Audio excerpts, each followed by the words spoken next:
Olá pessoal, tudo bom? Nós estamos de volta no nosso curso de Direito Constitucional. Nós já vimos duas origens, tá certo? Nós vamos para a nossa terceira e última origem, que é a origem da Idade Moderna. Então essa origem da Idade Moderna, ela é a mais recente, tá certo? E ela foi muito fundada no direito inglês, ok? Então no século XVII tiveram vários documentos ingleses que foi o fruto do embate entre o rei e o parlamento. Então, o rei e o parlamento vieram a trazer várias discussões, surgiram diversos documentos e deles nós vamos ter aí a nossa origem da Idade Moderna. Combinado assim? Pronto. Os documentos mais importantes dessa época foram dois, que foi a Petição de Direitos, né, a Petition of Rights e o Bill of Rights, tá ok? Então, passando esses documentos mais importantes, que foram esses dois, tá, para os documentos ingleses, no final do século XVIII, a gente vem com o constitucionalismo moderno. Nesse constitucionalismo moderno, nós tivemos três constituições muito importantes, com direitos muito mais amplos do que a gente já havia, né, visto anteriormente. Quais foram essas três constituições? Nós vamos ter a Constituição de Córcega, em 1755, nós vamos ter a Constituição dos Estados Unidos da América, em 1784, e, por fim, a Constituição da França, de 1791. O que eu tenho para trazer aqui para vocês? Primeiro, que essas três constituições, a nossa Constituição brasileira, ela veio pegando direitos, né, e fundamentos de uma outra Constituição para formar as nossas primeiras constituições. Tá ok? Então, a nossa Constituição, ela veio muito buscando os direitos que a França trouxe, que os Estados Unidos, os ideais dessas constituições e também a Constituição de Córcega. Então, ela reuniu, ela foi uma Constituição que se estudou em cima dessas outras para começar a nascer o direito constitucional aqui dentro do Brasil. Tá ok? Na Constituição de Córcega, ela veio de 1755, ela foi conhecida também como a Constituição Paulina, né? Por que ela é conhecida como a Constituição Paulina? Porque ela é uma Constituição de autoria de Pasquale Paoli, por isso que ela também é conhecida como a Constituição Paulina. Foi a primeira Constituição, preste muita atenção nesse detalhe, ela foi a primeira Constituição a prever a separação dos poderes, tá certo? Que separação de poderes é essa, professora? Como assim essa separação dos poderes?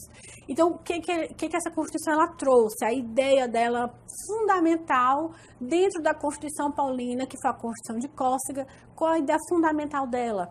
Foi separar os poderes. Ela separou o judiciário, o legislativo e o executivo, tá certo? Ela durou quanto tempo essa Constituição? Infelizmente, ela durou apenas 14 anos, porque Córcega foi invadida pela França e aí, né, essa Constituição durou apenas, infelizmente, 14 anos, né, com ideia tão moderna que ela já trouxe aqui pra gente. Outra Constituição que é importante a gente trazer, que a gente já citou, é a Constituição dos Estados Unidos da América, que foi a Constituição de 1787. Por que ela é importante? Porque além de separar os poderes, ela estabeleceu essa tripartição. Quando a Constituição de Córcega separa os poderes, a Constituição dos Estados Unidos aproveitou a ideia e estabeleceu a tripartição, que foi exatamente o que eu já tinha tratado para vocês, né? Trazido e explicado, que foi dividido entre legislativo, executivo e judiciário. Qual foi a ideia também que a Constituição dos Estados Unidos trouxe? Fora essa tripartição de poderes, que o poder já havia sido, né, dividido pela Constituição de Córcega ou Constituição Paulina, como a gente já citou. Nos Estados Unidos, eles implantaram um sistema de freios e contrapesos, que é o check and balances. O que é esse freio e contrapeso? O que acontece? Não adianta só eu pegar o poder e dividir, né? Não adianta só eu pegar o poder e colocar em três, fazer essa tripartição. Porque o que acontece, pessoal? Se o legislativo ele ficar sozinho, não tiver uma fiscalização, não tiver um freio ou um contrapeso, ele corre solto. E ele vai fazer várias leis e não vai ter uma segurança, não vai ter ali uma fiscalização em cima dele. No executivo, ele vai administrar da forma como ele quiser, se não tiver um freio ou um contrapeso. O judiciário da mesma forma.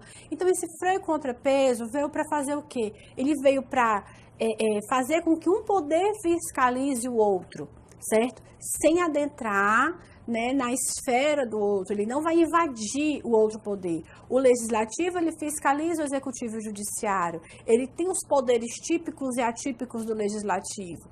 Da mesma forma, o executivo e o judiciário, mas eles não invadem a esfera de poder um do outro, tá certo? Então, não misture as ideias. Uma história a gente está falando aqui dos freios e contrapesos, que é essa parte de fiscalização dos poderes, mas nós não estamos invadindo as esferas de poder. Tá ok? O que mais que a Constituição dos Estados Unidos trouxe para a gente? Ela estabeleceu como uma forma de Estado a federação. Então, trouxe a ideia de federação, né? Trouxe como uma forma de Estado a federação, que até hoje a gente vê que vários países seguem essa mesma linha, né? Captam essa ideia, e foi uma ideia muito importante para dentro do direito, principalmente para dentro do direito constitucional. O que mais que a Constituição trouxe para a gente? Ela previu a supremacia da Constituição acima das demais leis.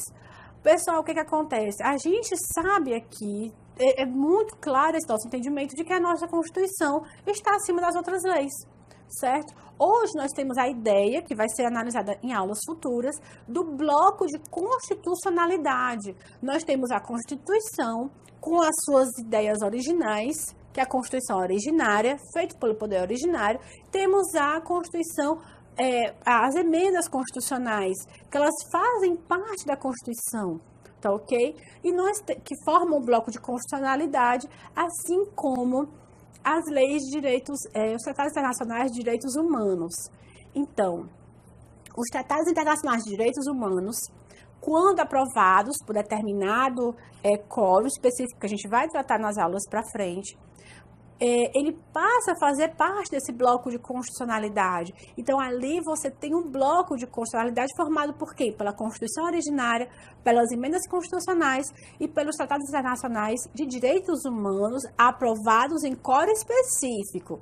Não se preocupe que a gente vai tratar disso em aulas futuras, tá certo? Então, em aulas futuras, nós vamos tratar deste bloco de constitucionalidade. Aí foi só para deixar a ideia para vocês, tá ok? Por fim, sobre as origens, a gente já viu as 3 origens. Nós já adentramos aí no direito constitucional, vimos a origem do controle de constitucionalidade, vimos a separação de poderes, tripartição de poderes e a supremacia constitucional, tá ok? Fiquem com Deus, até a próxima aula.